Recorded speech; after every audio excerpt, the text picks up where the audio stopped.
What's one of the handiest practical applications I found for 3D printing? It's these guys right here. What are they? Well, stick with me. Let's jump into this together and I'll explain.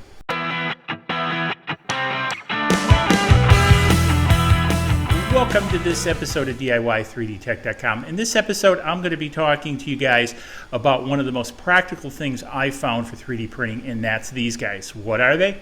Well, in simple terms, they're a flange. It's where we take and adapt one thing to another size thing, and so I need to adapt either down or up, I guess, depending on which way you point it. Now, one of the things off in the corner, I'm going to be running a little preview.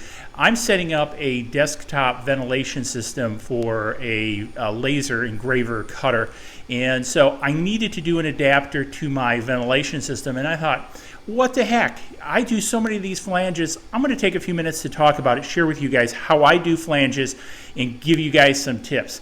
So with that, one of the things that I do is I typically do 90% of my flanges out of TPU.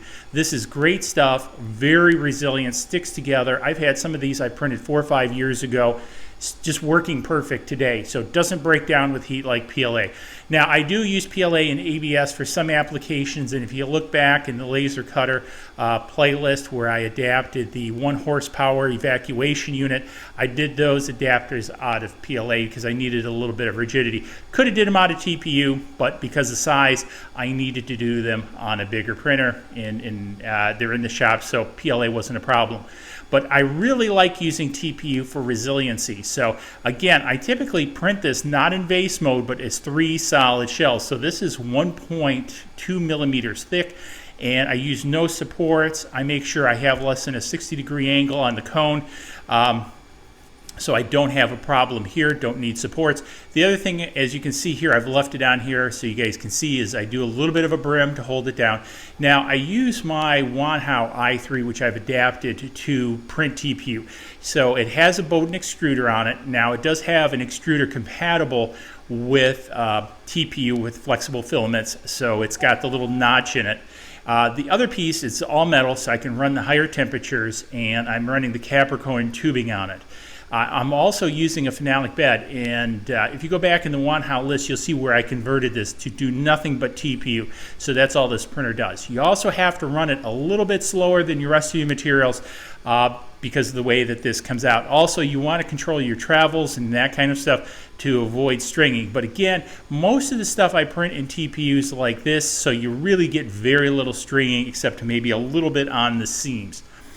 With that, the other thing I wanted to share with you guys is for the compression end, I typically print either ABS or PLA and insert, because one of the things that you'll find is I'm going to mount a hose here with a clamp, and this is flexible, so this is going to give and I won't be able to cinch on it. But I pop this insert on and it now becomes rigid. Now, like this one I glued in, you don't have to necessarily glue them in depending upon your application. This one's pressure fit, and again, the clamp will hold this in place. So again, these are super handy applications if you just think through the design a little bit. Now, one of the pieces, this one was designed in Fusion 360 using a Revolve. This one is actually designed in OpenSCAD. I'll put links down below. I have a customizer out on LinkedIn for flanges. So you can do this one online. I think if Thingiverse finally got the customizer piece working again since they've redone the site. Or you can do this one in something like Fusion 360 or just about any type of CAD application. You should be able to whip these up. So very easy to do, very handy. So again, hopefully you found this interesting, maybe a little bit inspiring. If you did, hey, hit the like button down below. Swag Shop's up there. Subscribe over there. And we'll see you guys in the next video where we design something else cool. Cheers. Please click like below and subscribe to the channel.